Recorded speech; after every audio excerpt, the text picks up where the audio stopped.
brings you the thrilling adventures of The Shadow, the hard and relentless fight of one man against the forces of evil.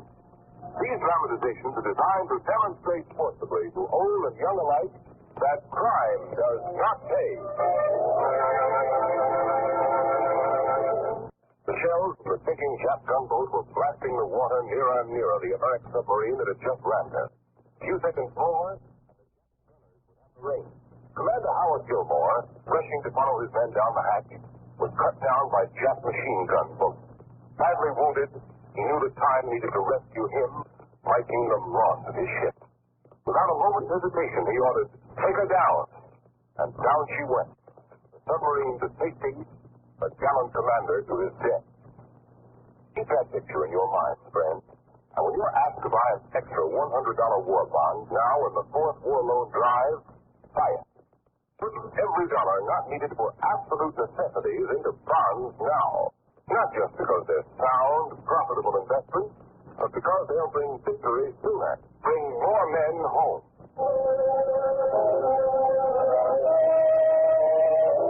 The Shadow, the serious character who aids the forces of law and order, is in reality Lamont Cranston, wealthy young man about town. Several years ago in the Orient, Cranston learned a strange and mysterious secret, the hypnotic power to cloud men's minds so they cannot see him. Cranston's friend and companion, the lovely Margot Lane, is the only person who knows to whom the voice of the invisible shadow belongs. A path to death. I'm not to leave that. Let me out. Let me out of this electric chair. No, wait. Don't touch the switch. No, don't. Don't! Don't! No!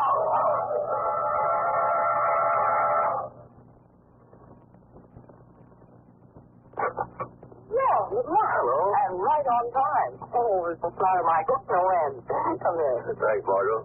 Well, sweet queens and mothers-in-law can be kept waiting, but the cook, never.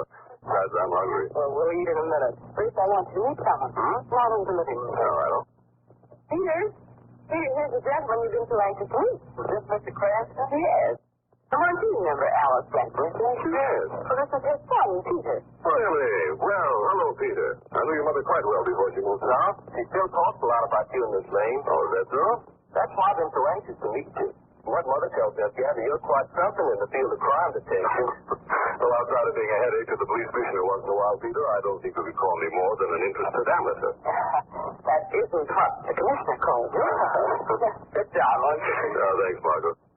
Well, up north on a little vacation, Peter? Well, no, Mr. Cranston. I'm up here on business. You have to be a part of that business. I am? He's taking up journalism in college, Lamont, and school sent him up to do an article on prison management. Well, that's interesting. You want you to help him? Of course, I'd be only too happy to help you, Peter. Prison management's a bit out of my line. Well, all he wants is a pass to visit the state prison. I assured him that you could arrange that for him, Lamont. Well, I don't want just the usual visitor's pass. I want to write about the whole work, especially the death chamber. Reckon that's about the most interesting place in the prison. For a budding journalist, I suppose it is. Well, I think you can count on the pass. I'll arrange it as soon as you want to go. Oh, that's swell, Mr. Cranston. Thanks a lot. This is going to be a real thrill. I've never been in a death chamber before. All right, Peter, this is on your head. I don't think you'll find it a pretty place.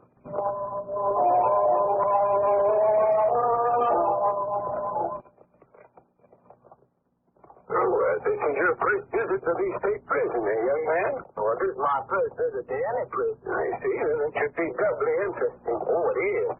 Say, when do we see the death chamber?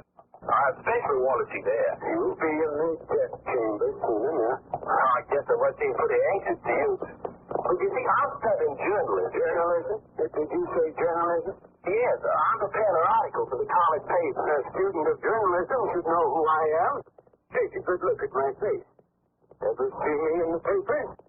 No, I can't say that I have. Never mind, you're young. It was before your time. Well, I guess you've been working here in the prison a long time. Those spots on your feet. Each of those stripes have been sewed on for every 5 years I've served the state. 5 years? God, that's 5, 10, 52 to be exact. 52 years inside prison walls? Connor, doesn't it give you the willies to do it all? I'm proud of my service.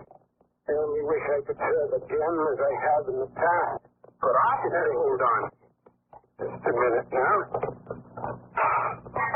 Oh, what's this? Step in, please. So it's dark in here. Yeah, this is the death chamber. What? The death chamber? Put on the light. There we are.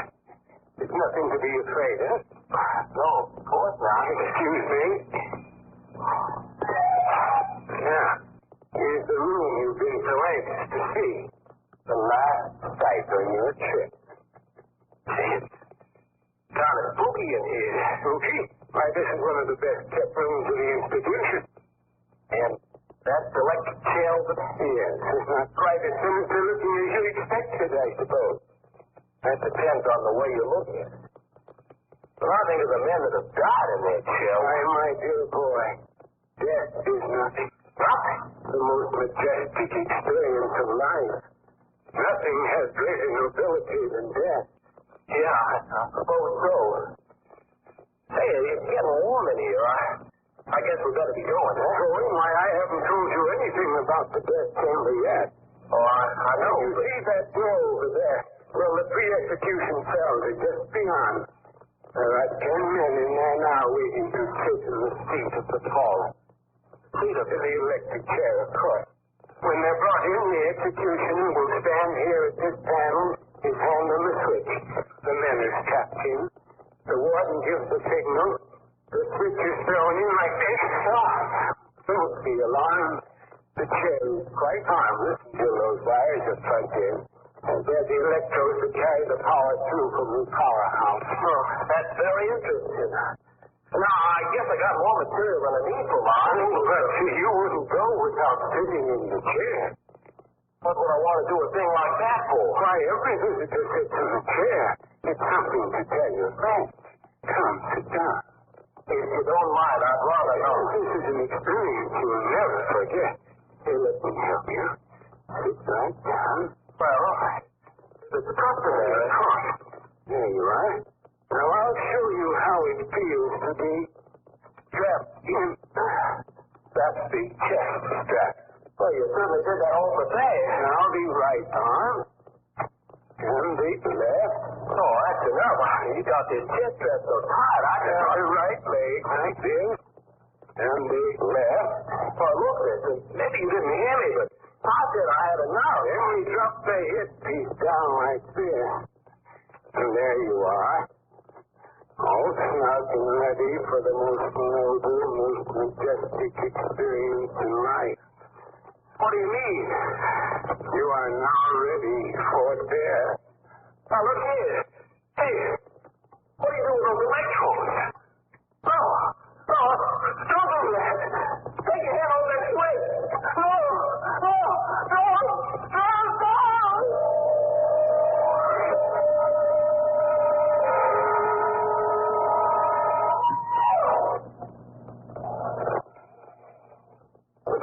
Commission. No, I don't. Just a minute, Cranston. Hold it. Hello? Yes, Commissioner Weston. Who? Oh, yes, Nancy. How'd you make out? That's so. Well, that's just what I thought. I just banked the medical examiner and report back here. There you are, Cranston. You're barking in your beer. That was Clancy. Down at the medical examiner's office now. Medical examiner got Peter Wentworth's body? Yeah, I had it picked up this morning. There's not a mark or a burn on it. No evidence whatever of violent death. Does he know the cause? He suspects heart failure, ready to release the body for burial. Without performing an autopsy? You going to let him do that? Oh, look, Cranston, I got to have a little more than your suspicions before I can put the state to the expense of an autopsy. See? Well, come in, Cardona. Thanks, Chief. How'd you make out? See the warden? Yeah, I noticed around the prisoner pit everybody was very cooperative. But when I hinted that the Whitworth kid might have been given a skid, why, they just showed me a lot of teeth. See, Cranston, you're the only one that suspects foul play in this case. Also the warden, Cardona? Yeah. He was the one that laughed the loudest when I asked him if the kid might have gotten a nut. Then I talked with a guy named Ardice. Who's Ardice? Oh, he was the last to see young Whitworth alive. He's an old cod. He's been in the prison long enough to be part of the foundation. They just bedded him down on account of he's too old to work anymore. So I had to troop out to his home. Where does he live? Far out on the coast as he could get. The shack is perched down on a rock ledge like somebody had dared to build it to see if he could balance its way up. Yes, never mind about that. Just tell us what Eyes had to say about young Wentworth. Well, he says the death house is no place for people with bum hearts. Well, Cranston, I guess you ought to be satisfied by now. You have the word of it. I'm not satisfied. Now, look I'm here. thankful to you for what you've done, but I intend to do a little more digging before I'm satisfied. Oh, Miss Maid. Well, come on in. Make the party complete. How'd you make out, Margaret? Did you talk to Peter's mother? Yes, I just talked to her on the phone. What did she have to say? There will be no autopsy. What? He did have a heart. You don't say. What do you think of that, Cranston? He was rejected for the Air Force last month. Well, that settles it. Now let's go out and have a bite of lunch and forget the whole... Explain, and I have very personal stake in this case. Peter Wentworth's mother is an old friend of Margot's family, and I gave the boy his path to death. But hang it all, man, don't you see? I see only one thing. Peter Wentworth was murdered. Now, look, I want to straighten you out on one thing. If you think Peter Wentworth was electrocuted in that chair, I can wipe that idea out of your mind right this minute. How, Commissioner? Because there's no power flowing to the electric chair except during a legal execution. When a man is to be executed, the fuse has to be turned on in the main powerhouse. Then the electrodes are plugged in near the chair. In other words, the contact has to be made at both ends. Do you get that? Yes, we get that, Commissioner. Now you get this. Did you know that a man died in that death table a few weeks ago? Right. And under very similar circumstances? Well, that's news to me. Right, Commissioner. And it'll be news to you, too, when it's proven conclusively that Peter Wentworth was murdered.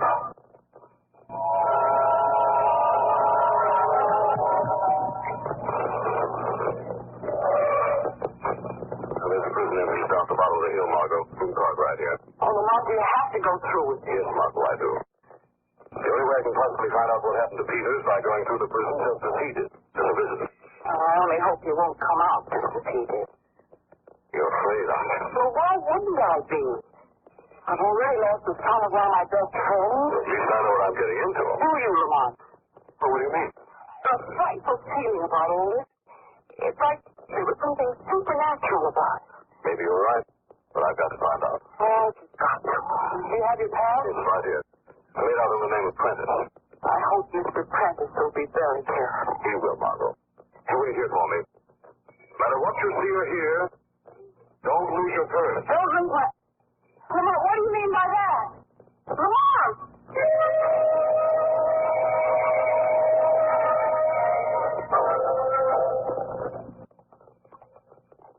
Oh, this is the death chamber. Yes, Mr. Prentice. Of course. Excuse me a moment. There we are. Your engine is needing this noise. I suppose this is the main point of interest for the visitors who take through the prison? Oh, they all want to see the death chamber. It has a strange fascination. Part of the prison seems to be completely deserted. Not many live ones around here. Very funny. Is this your regular job, taking visitors around? I've been doing it for several years. It's a poor substitute for the position that rightfully belongs to me. Position that rightfully belongs to you? What do you mean by that? Nothing at all. Come now, I'm a little nervous tonight. I understand. Suppose I'd be nervous too if I did the things you've done. The things I've done. Well, I'm just thinking how I feel if I spent the better part of my life behind prison walls. Just play on the nerves. Well, it was very interesting tour. You've been very patient. Oh, but your tour is not complete yet. Not complete? Why, you haven't sat in the chair. Oh, yes. Well, I'm afraid my curiosity doesn't go quite that far. But your tour won't be complete unless you can tell your friends you actually sat in the electric chair. Well, if you feel I'm spoiling your final touch, of course I'll sit in the chair. Good. Sit right down. Not a very comfortable seat, is it? Now, I've strapped you in. It won't take a minute. There. The chest strap's on already, see? Very good. Sound like an expert. I am an expert. Now the leg strap. You ever seen an execution? Just a moment. Your right leg. And the left. It's so tightly strapped, I don't think I can move the muscle if I try. Yes, quite so. There we are. Now, you asked me a question before. I asked if you'd ever seen an execution. Seen one? Did you ever hear of Martha Jefferson? Why, yes. She was the only woman ever executed in this chair. That's right. Well, I executed her. My last official act, the state executioner. They took my job away from me right after that. Said I was getting too old. fools. The fools. Nobody ever did as neat a job either before or since I was executioner. Surely you don't regret the fact you were redeemed for such a grisly job as that? Is that my reward for faithful service? Just let it serve you so. They humiliated me by making me guide. But tomorrow... What about tomorrow? They're retiring me from the service entirely. But I'll have the last laugh on the whole pack. What are you talking about? I came to this institution as state executioner. I leave it as an executioner. Oh, very interesting. If you'll just unstrap me now. Catch you. My dear man, you're going to have the honor of dying at the hands of the best executioner the state has ever had. The moment I'm going to attach those electrodes, pull the switch, and fling you into eternity. You'll die yourself in a chair. No, I won't. There won't be a mark on you. You die as only Fred Ardas can execute a man, and nobody will ever suspect you haven't died from a heart attack. Ardas, you're a fool if you think I'd followed your story. What do you mean? Well, I happen to know you can't kill a man unless the electrodes are plugged in on the main power line. My dear man, they are connected. Not to the main power line, but to the old dynamo that was once used for execution. It hasn't been used in years, except for the use I've made. Everybody's forgotten it but me. I haven't. You're a fiend, Ardas. Be quiet. Certainly won't deprive me of my last chance to talk. You know, you're not only a fiend, Ardas, you're a fool as well. Be quiet. You'll never get away with it. I've had enough. To cover your face with the death man. Now, how you wait? Take the tail off my face. Now the electrodes. Turn the switch. Just put the switch on my son now. Eternity.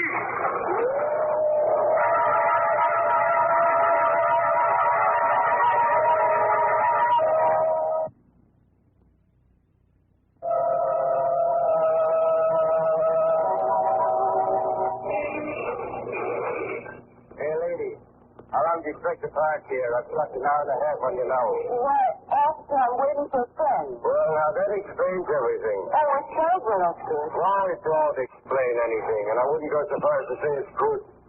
Don't you know this is a restricted area? No, I didn't know that. Well, I'm telling you, now you'll have to move along. But, officer, my friend could be back any minute. Yeah, so will my friend the sergeant, giving me the old Harry for being so lenient with the traffic laws. Oh, just let me wait 5 minutes longer. Well, where is this friend of yours? Well, he went to visit prison about an hour and a half ago. What's the matter, officer? The visitor, did you say? Yes. And he went into the prison about an hour and a half ago? Yes, that's right.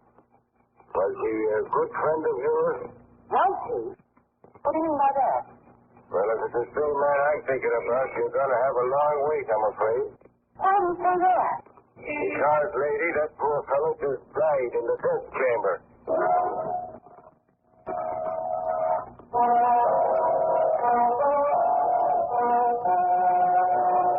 You heard what the warden said. There won't be any pictures taken inside the prison. You gentlemen of the press might just as well scram out of here.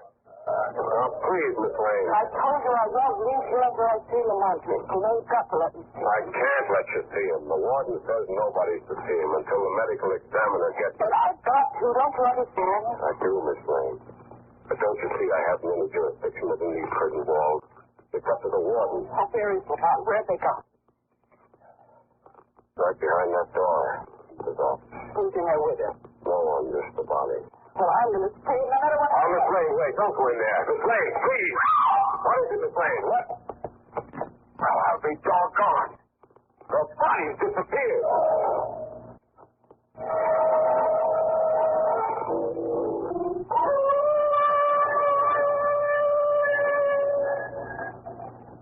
You, Mr. Argyle? Mr. Argyle? Hey, Mr. Argyle, you there?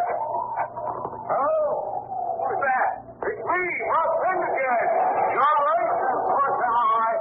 What are you yelling like that in the middle of the night for? We're worried about you. You're right, that hound dog of yours been yelling most all night. What's unusual about that? Don't see if any reason for you wearing yourself out climbing up this cliff. Well, it ain't right when a hound dog yells like that. Folks say it means somebody died. Somebody's dying all the time. Now get on back to your cabin. Leave people alone. You hear that? Something like a buddy's skin creep. You reckon he He sees you? What makes you think he's seeing something? Because I thought I saw something myself a while ago when I was sitting out for lobster traps for the night. What did you see? A man climbing the rocks along the shore. He was coming this way. Well, then I heard the doorbell yell. That's your imagination. Now go on home, go to bed. Well, all right, Mr. Aldice. I'll get along. I'm glad to find out you're all right. Oh, what a soul-filling night this is anyway. Well, good night, Mr. Aldice. Good night. Here, come on. Into your kennel with you now. Go on, go on. Lie down now. Chicken-hearted old hound. Yowl like that every time I've executed somebody all through the years. And suppose he's yowling for the fool I sent to eternity tonight. He's afraid of death, just like a hero. Just like the one I sent away a few hours ago. He didn't want to die. None of them want to die. But he's gone. And once again I wielded the power to take life. But not the power to give it, Aldice. You don't have that power. What was that? Who said that? Who's out there? You back again, Mark? No, Aldice. Mark is well down the cliff by this time. We're alone. Just the two of us. Who are you? Where are you? I'm right here in the room with you. That's a lie. I know where you are. You're hiding in this. Huh? You see, I'm not in the closet. I'm beside you. Very close to you, Aldice. Who are you? What do you want? You, Aldice. Your crimes have caught up with you. I've come for you. Go away. Don't come near me. Why do you cower in the corner like that? Surely you're not afraid of death? Yes. One who has the power to take life should not be afraid to die himself. Get out. Get out, I say. Get out before I kill you. You hear? Get out, get out. See, Aldice, it's useless.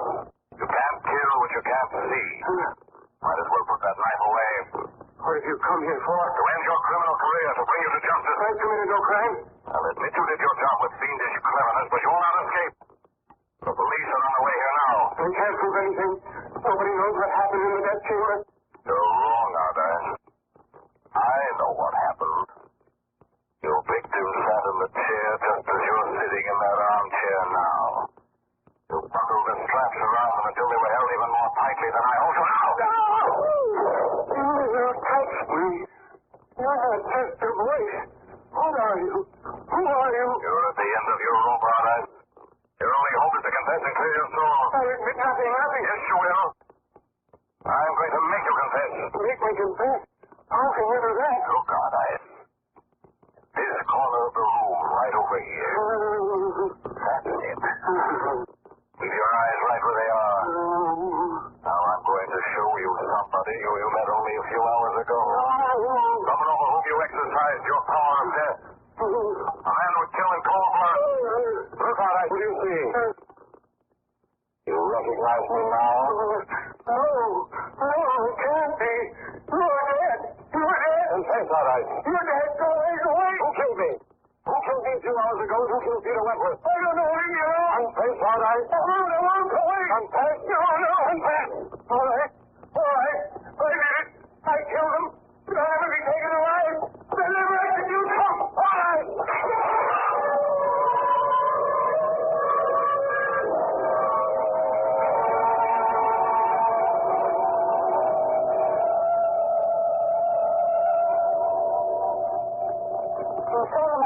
Aldice's body at the bottom of the cliff. That's right. Well, now look. Mr. West will be here in a minute, and before he comes, there are two angles of this case I'd like to get clear in my mind. Holding Margot, what are they? Well, first I'd like to know how you found out about that old animal. Everybody in the prison had forgotten it, but Aldice. Oh, that was easy, Margot. The shadow got slipped into the prison and spent a few hours with Aldice while he tinkered with his secret death machine. But couldn't Aldice tell that he wasn't getting any power to the chair when you sat on it? No, he was getting power, Margot, but not enough to hurt me. The prison electrician and the warden helped me fix that. Oh, and I suppose the warden helped you carry out your hope of not being dead. Correct, Margot. I suppose we have everybody fooled. Oh, a little too well fooled. Since Mr. Weston still doesn't know you're alive. Tell me, how did he take my death, Margot? Lamont, believe it or not, he cried like a baby. Don't believe it. Yes, but that's the one. I'm free. There's Mr. Weston now. Hold at the door, Margot. Oh, easy now, Lamont. Remember, you're supposed to be dead. Yes, so I understand. Let's see how Commissioner Weston reacts to that slight exaggeration. Good evening, Commissioner. Good evening. What? Who? Hey, Cranston, you're supposed to be dead. You were electrocuted. Oh, wait. Let me get this straight. I'm supposed to be dead, and I'm very happy to know you cried over my demise. Oh, that's a lie, Cranston. I never cried in my life. Besides, I knew in my heart that you were... Say, how did you come back to life? I mean, we know what you mean. Now, come on in and shake hands with a real live corpse.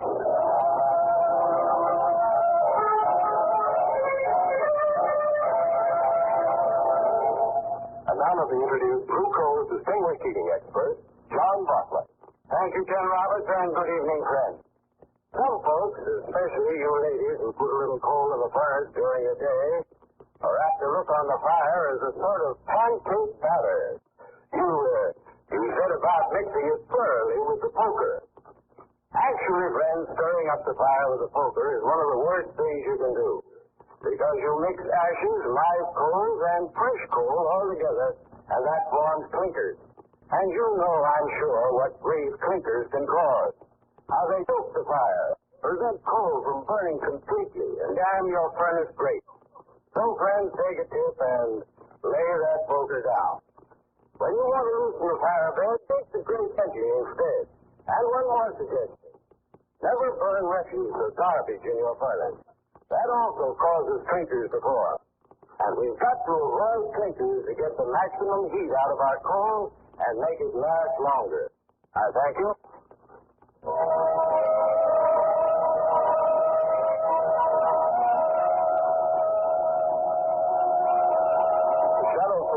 Based on a story copyrighted by Street and Smith Publications. The characters, names, places, and plots are fictitious. Any similarity to persons living or dead is purely coincidental. Again next week, the Shadow will demonstrate that the weed of crime bears bitter fruit. Crime does not pay. The Shadow knows.